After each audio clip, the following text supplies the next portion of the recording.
Bonjour à tous et bienvenue sur la chaîne. J'espère que vous allez tous très très bien. Donc, c'est reparti pour les vidéos après une petite pause. Donc, je suis très heureux de vous retrouver. Alors, voilà, j'espère que vous allez tous très très bien. Alors, on est vendredi. Je te prépare cette vidéo donc ce vendredi. Donc, je ne sais pas trop quand est-ce que je la mettrai en ligne. Sûrement aujourd'hui même, peut-être. Je verrai. Je vais en faire plusieurs pour m'avancer. Alors, je voulais démarrer en vous présentant un jeu que j'aime beaucoup, qui a été créé par un artiste que j'affectionne particulièrement, qui est Celia Conway. Elle a notamment fait le Shimmering Ray Tarot, le tarot byzantin que je vous présenterai bientôt également. Et je pense que je vous ferai un vlog sur les jeux de Celia Conway parce que j'ai pas mal de jeux de elle, pas tous, mais j'en ai quand même pas mal. Et ça mériterait que je fasse un vlog. Alors peut-être que je le ferai dimanche, et après je ferai des tirages avec uniquement ces jeux, je vais voir. Peut-être que je vais faire comme ça. Je poserai la question dans la communauté, vous aurez qu'à me dire ce que vous préférez. Donc, son dernier jeu, alors elle a fait un oracle il n'y a pas longtemps, qui est l'or... Alors, en anglais, je ne sais pas le prononcer, donc je vous le dis en français, et encore je ne suis pas trop sûr. Je crois que c'est l'oracle des livres des morts. En fait, c'est le cheminement de l'âme. Il est très très intéressant, mais j'ai déjà un oracle d'elle qui ressemble vachement un peu à ce principe de cheminement d'âme. Je vous le présenterai ou je le mettrai peut-être en fin de vidéo en présentation. Donc je ferai prochainement le vlog de Celia Conway. Donc, il s'agit du The Old Good Tarot. Donc, qui arrive dans une jolie boîte livre, comme ceci. Voilà, il s'ouvre comme ceci. Donc là, le tarot était rangé là. Vous voyez, c'est vraiment, c'est bien fait. Bon, après, c'est pas pratique. C'est joli, c'est bien fait, c'est solide, mais c'est pas du tout pratique pour ranger, quoi. Enfin, quoique c'est de la grosseur d'un livre. Après, ça dépend de chacun, en fait. Il y en a pour qui ça va être pratique, d'autres pour qui peut-être ça sera moins pratique, je sais pas. Le Gaybook se range comme ceci. Donc vous avez quand même des petits cordons pour soulever les arcanes. Alors j'ai l'impression que je vois mon image au ralenti. Vous me direz si vous voyez, si l'image elle est fluide. Alors le Gaybook est tout en couleur. Il a le toucher pêche un peu, il est tout doux. Donc c'est vraiment un Gaybook de bonne qualité. C'est un livre, hein, vu l'épaisseur. Il fait combien de pages? 170 pages. Alors, j'ai pas regardé s'il y avait des tirages, pourtant j'ai commencé à traduire certaines arcanes, pas toutes. Alors, c'est un jeu qui est fait à partir de différentes mythologies, égyptiennes, grecques, africaines, plein de mythologies que je ne connaissais pas d'ailleurs, hein. Alors, je ne connais pas tous les dieux qui sont représentés sur les arcanes, mais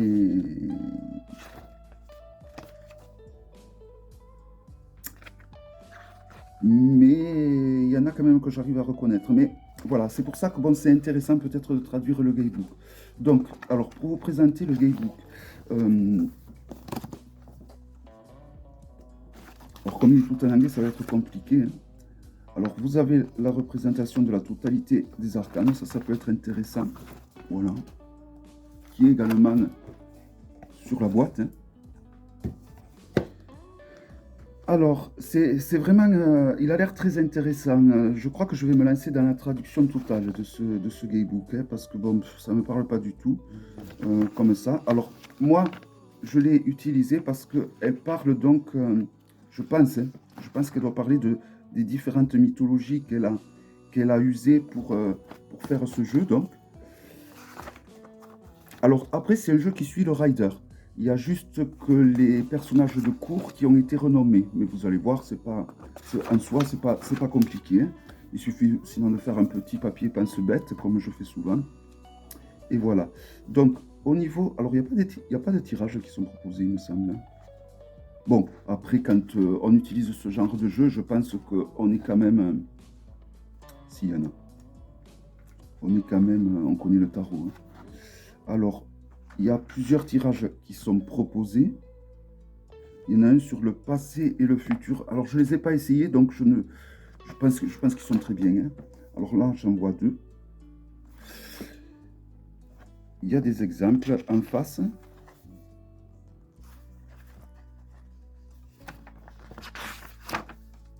et un troisième. Alors, j'essaie de vous l'approcher le plus possible. Voilà. Voilà, donc, et après, pour ce qui est de l'explication des arcanes, que ce soit les majeurs ou les mineurs, j'ai l'impression qu'il y a à peu près qu'il y a à peu près le même écrit, hein. Alors, c'est un peu plus étoffé les arcanes majeurs, on va dire. Il y a 2 pages pour les arcanes majeurs et les arcanes mineurs, il va y avoir une page. Voici donc, par exemple, l'arcane des amoureux. Donc, on a 2 pages. Et par exemple, je prends une arcane mineure au hasard.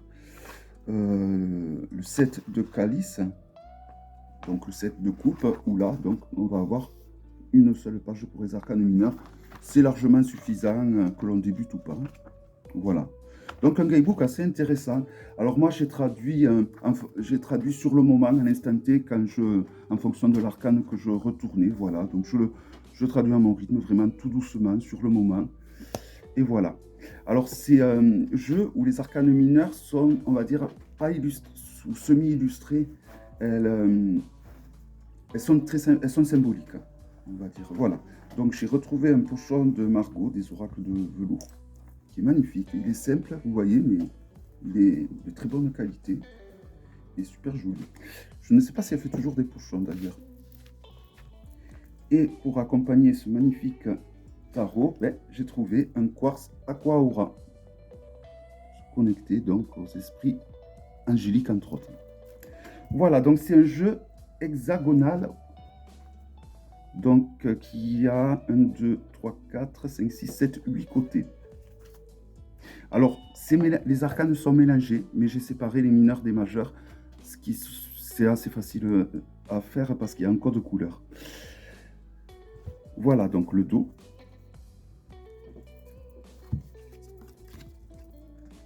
Voilà, les arcanes sont vraiment de très bonne qualité, il n'y a rien à redire à ce niveau-là.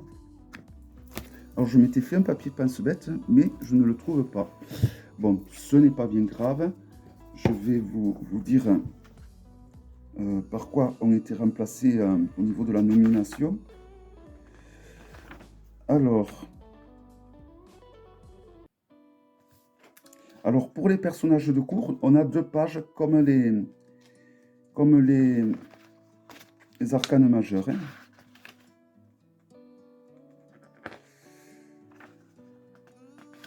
Alors,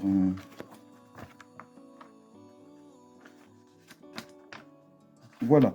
Alors, le valet, c'est le warrior. Le cavalier, c'est... Alors, j'ai du mal à lire parce que, vous voyez, c'est une écriture un peu en italique et c'est pas évident à lire les titres, hein, du moins.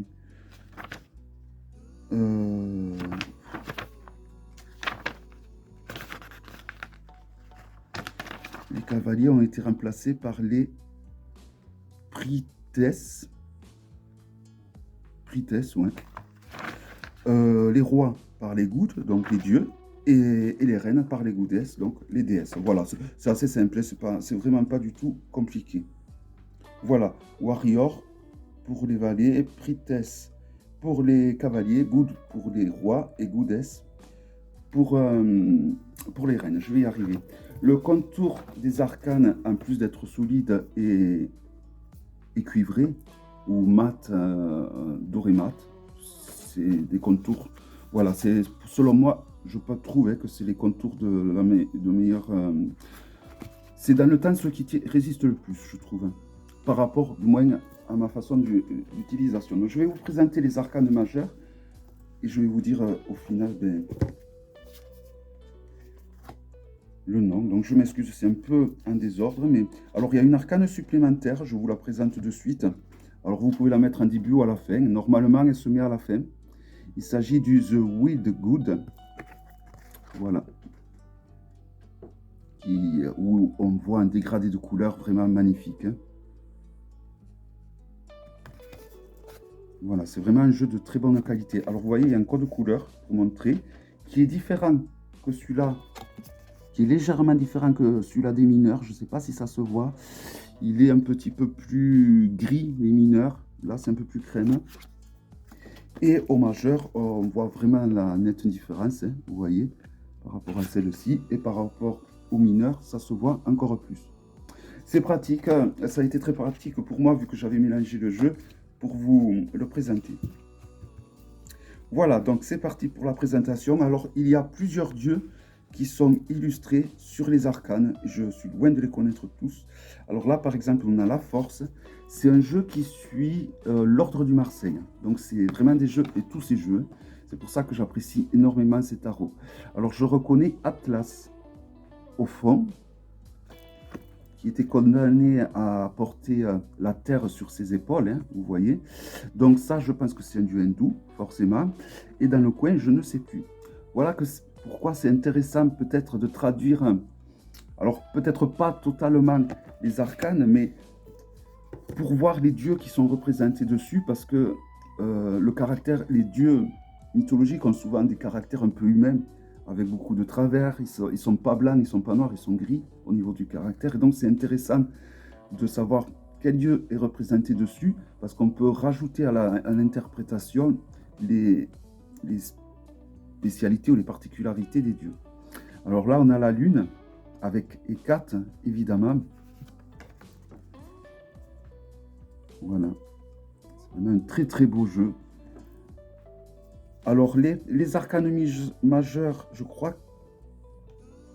Alors là, on reconnaît Hermès, je crois. Pour le magicien. Elle a entièrement peint les arcanes majeurs. Et les arcanes mineurs, c'est un mélange de peinture et de Photoshop. L'impératrice.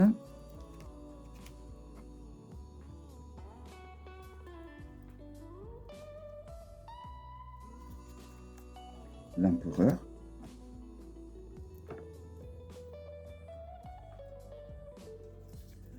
La grande prêtresse ou la papesse.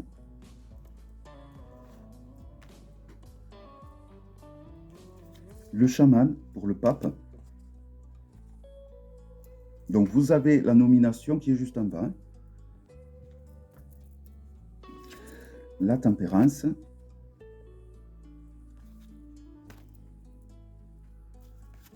Le fou.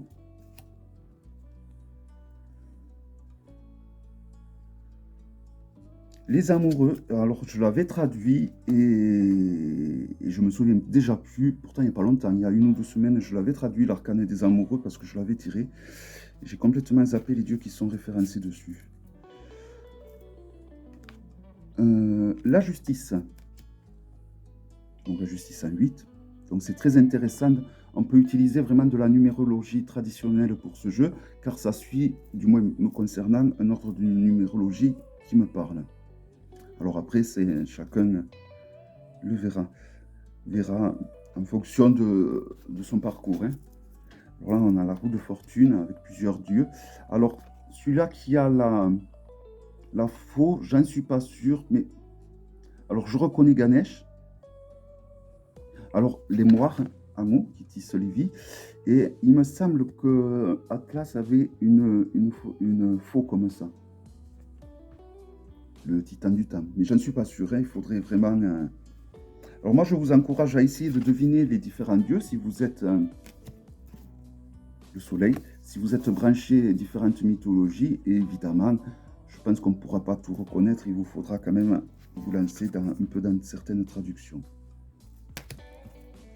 L'ermite. Je trouve vraiment les couleurs de ce... Enfin, il est magnifique, hein, vraiment, il est super joli. Il est très agréable à mélanger, il n'est pas du tout compliqué, alors qu'on pourrait croire. Hein. Alors là, on a le fameux dieu égyptien qui s'occupe de récupérer les âmes, je ne sais plus son nom, je l'ai oublié alors que je connais bien. Là, nous avons Hadès, et là, on a une déesse, la déesse de la mort, qui est une déesse africaine. Alors, je ne sais plus son nom, évidemment. Le jugement.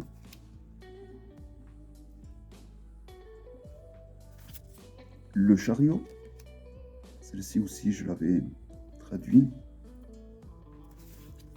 Le pendu.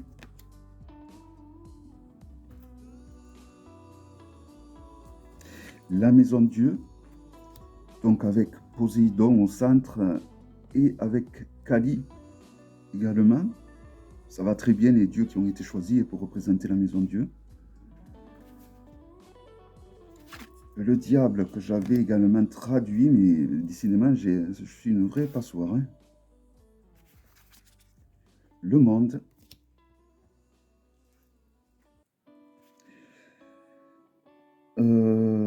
Alors, il y a une arcane supplémentaire qui s'appelle The Shimmering Fool. Alors, est-ce qu'on peut le considérer comme le fou? Pourquoi pas? Parce qu'il y en a, c'est vrai, qui le mettent à la fin, le fou. Moi, j'ai du mal à y donner une place. Et là, on a l'arcane de l'étoile, qui est magnifique, avec un bleu nuit vers le haut, magnifique. Et l'arcane supplémentaire que voici, donc, je me trompe, c'est celle-ci, que je vous ai présentée au début, The Weird Good. Alors, je vais regarder quand même l'arcane du fou, parce que il me semble qu'il y en a une autre, parce que s'il y a une autre arcane de fou, ça veut dire qu'il y a 2 arcanes supplémentaires.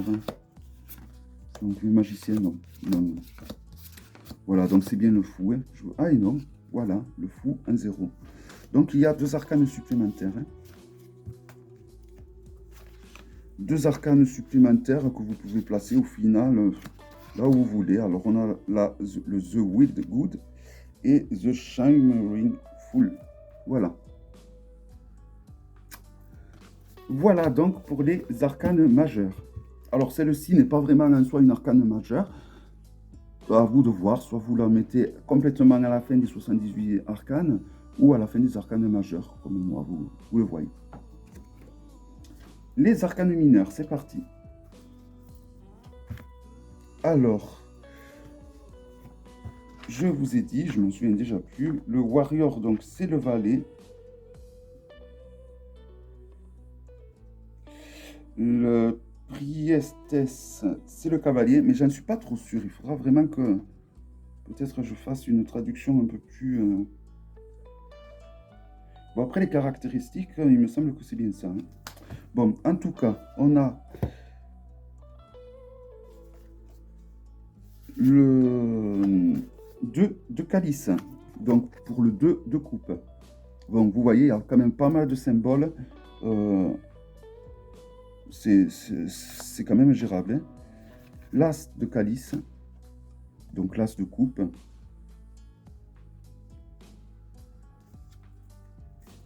Le 9 de calice.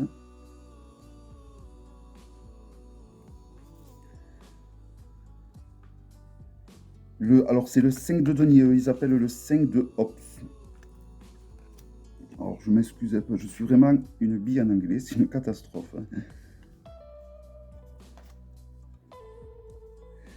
Alors la reine des épées, ou la déesse des épées, hein, alors vous voyez, vous avez toujours plusieurs dieux hein, sur les arcanes de cour, donc vous avez de nouveau des représentations de plusieurs dieux. Le 8 de calice.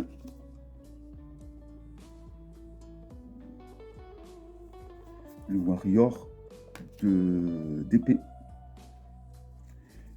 Le 6 de calice.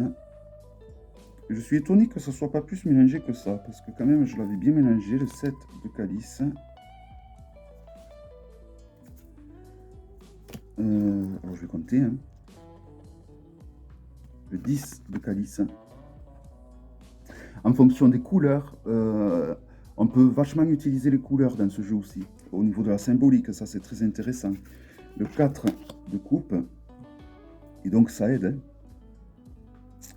La reine ou la déesse de sceptre. Alors les sceptres sont les bâtons.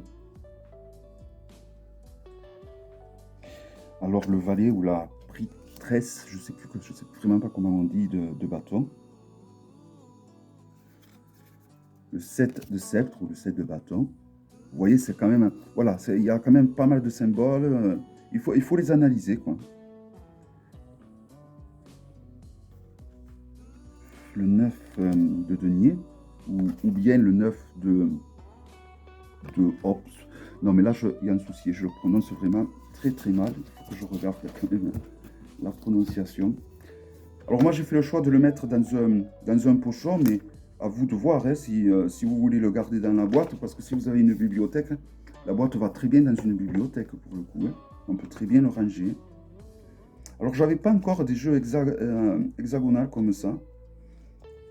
J'avais quelques doutes et finalement, c'est pas si mal que ça. Alors, voyons. Il faudrait que je le retrouve.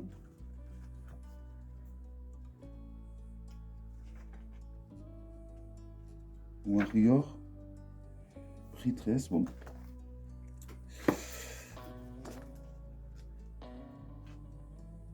Ouais. Orbs. Orbs, comme les orbes peut-être. Et ça représente, ouais, donc bien les calices. Ouais. Le 3 de sceptre. Le 5 de sceptre. Voilà, je suis vraiment très agréablement surpris de la facilité que j'ai eue pour mélanger ces arcanes. Parce que c'est vrai qu'au début, je me suis dit, bon, ça va être assez compliqué, des arcanes de cette forme pour les mélanger, tout simplement, hein. Et finalement, ça a été assez simple, j'ai trouvé, ça se mélange assez bien. Alors, il y a ceux qui aiment les coins arrondis, là, pour le coup, vous allez avoir 1, 2, 3, 4, 5, 6, 7, 8, 9 coins qui piquent. Même plus. 1, 2, 3, 4, 5, 6, 7, 8, non moins. Mais voilà, c'est le fait qu'il soit pointu qui fait que ça se mélange avec facilité aussi, hein. Voilà, donc on reconnaît bien les épées. C'est pour ça, c'est pas dérangeant que ça a été renommé parce qu'on reconnaît bien les arcanes mineurs. Alors là, nous avons la déesse donc, de Calice, hein, avec plein de déesses évidemment. On en a 3. Ou la reine, hein, de Calice. Le warrior de Calice. Voilà, je vous donne le nom juste des personnages de cour, hein. Donc là, les deniers, vous voyez, on reconnaît de suite que c'est des deniers. Donc même si les arcanes mineurs ont été renommés, c'est pas du tout dérangeant parce qu'on les reconnaît de suite, hein. Voilà, donc Blade, c'est un nom qu'on retrouve souvent pour renommer les épées, donc c'est pas dérangeant. Donc le warrior de sceptre. Voilà, je suis vraiment en admiration devant Celia Conway, devant tous les jeux qu'elle a fait, vraiment, c'est vraiment un artiste qui fait vraiment des jeux magnifiques, je trouve.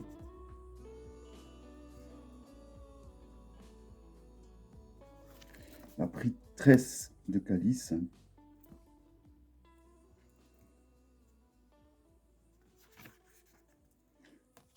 Le dieu de Hobbes, pour denier.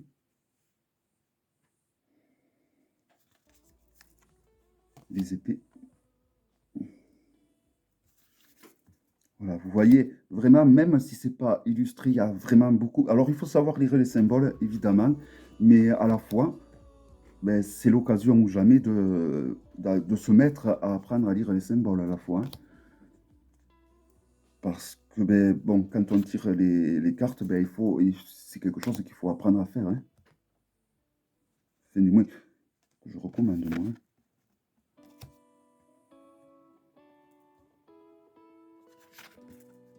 Voilà, je suis vraiment agréable. Et alors, Celia Conway est d'une gentillesse remarquable parce que j'avais commandé ce jeu, et je ne le recevais pas, il s'est perdu en fait. Et donc, je l'ai contacté, je lui ai dit mon problème. Et elle m'en a de suite renvoyé un autre. Elle n'a pas essayé de voir si c'était vrai, si c'était faux. J'ai trouvé ça vraiment super sympa. C'est pour ça que, pour la remercier, je tiens à faire vraiment un vlog uniquement pour présenter ces jeux. Et je pense que ouais, je vais vous le proposer en live. Je pense que je vais faire un live dimanche. Alors, le prochain, on a le dieu des épées.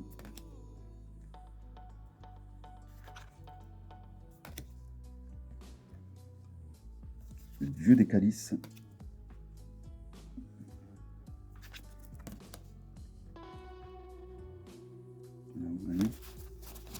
Alors, il y a des symboles qui sont très contemporains, hein, quand même, hein. Je suis en train de voir, hein.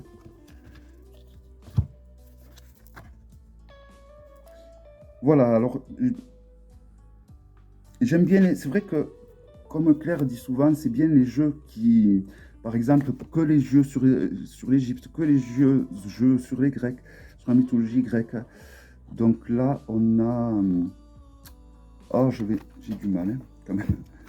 Pourtant, après, quand on l'utilise, ça vient tout seul. Mais là, pour la présentation, alors, c'est le fait de présenter le jeu. Peut-être que ça fait un moment que je n'avais pas fait de présentation. Du coup, j'ai du mal. Donc, le valet de denier, tout simplement. 3 de denier. Voilà, que ce soit le denier, les coupes, les épées, on les reconnaît direct, hein. Donc, voilà, c'est un jeu vraiment que j'adore beaucoup. Et je pense qu'il va prendre beaucoup de place plus ça va aller dans ma vie. Voilà, il reste donc 4 personnages de cour. Donc, on a la déesse de denier.